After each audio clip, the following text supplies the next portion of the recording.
Hello everyone and welcome, my name is Andrew Can, together WeKanGame. In the last episode we went to Town Square, and in this episode we will enter Dark Hollow. We have 500 treasures, so we are going to collect some more treasures, free some dragons, and enjoy the nice scenery and the nighttime environment that is Dark Hollow. I really like the different environments. We also get a new kind of enemy here, the shield type enemies. If we hit them with the shield, notice how the shield just turns that reddish color. It is to signify that obviously a metal shield against flames will protect quite well, and all it's doing is heating the shield, which means we have to tackle. That's a nice little touch they did, which I really like.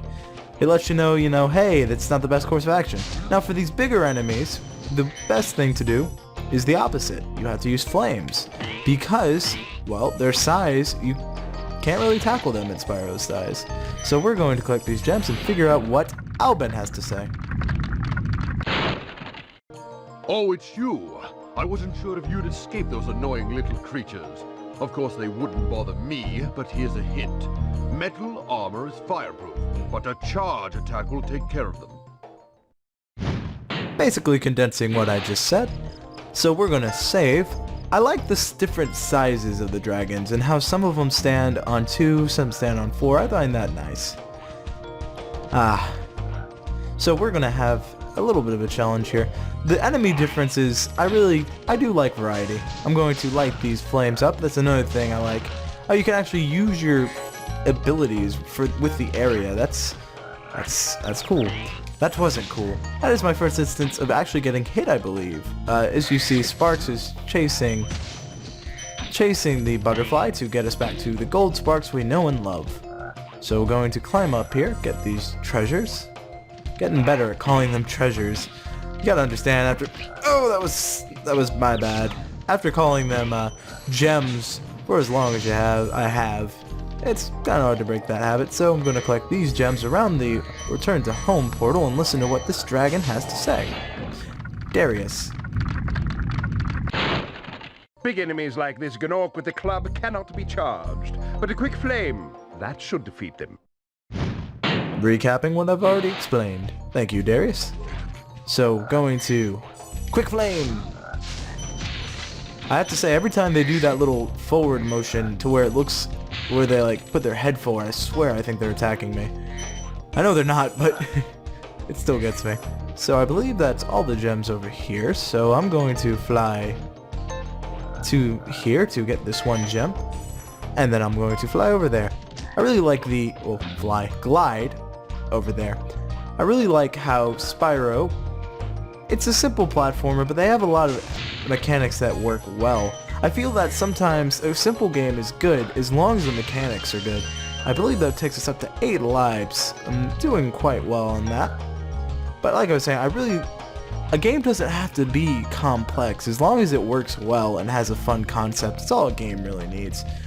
I think one thing we are seeing more and more of is just saturation in games, and just that they're too much the same, too much like everything else. And that's why I love games from like the older generation of consoles, because a lot of them, some have similar differences, similarities, but even just in how they are so different.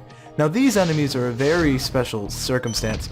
They have shielding in the front, so you have to hit them while they walk back. So we're gonna fly over here and talk to Oswin, figure out what he has to say for us.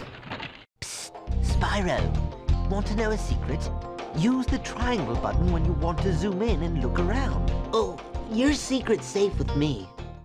Spyro misinterpreting what he meant by secret. But I'm going to showcase what he said. With that, you can actually look around if you hold triangle. You get this weird third person yet first person point of view, but it still works all the same. So I'm going to collect the secret key for that chest very early on. Going to collect these treasures. They're getting better at hiding them, and later on as we go, they're really going to get diabolical on where they place them. So it's kind of nice and refreshing to have them in plain sight early on. So, going to go back to the beginning. Like I said, a good bit of Spyro is a little bit of backtracking, but I find there is purpose for backtracking. Unnecessary backtracking in games is when you have to go like all the way back to the very beginning of the level, in my opinion, for no real reason except there was a door you had to go to that they could have just placed at the end of the level. But here you're backtracking for a purpose. We're going to collect something we saw in the very beginning of the level. I don't remember how much that is, but let's see. I believe that's 100. 100 out of 100, and with that we are ready to return home. Noticing these episode lengths are going to be varied. Going to try to keep them between 10 to 15 minutes, but if they're shorter, I apologize for that. But we're going to return home. Ooh, weird voice thing there. So that brings us up to 600 treasures. I am so tempted to sing Treasure by Bruno Mars every time I say that. I don't know why. I keep tackling and hitting the walls, but let us tackle, charge. Let us charge. And in the next episode, we will enter the dragon and face Toasty. Thank you all so much for watching. I hope you had fun. I hope you learned something. More importantly, I hope you have a great day. Let me know what you think of games that are simple yet fun, like Spyro, in the comments below. But with that, thank you so much again. I hope you had fun. But more importantly, I hope you have a great day. Bye.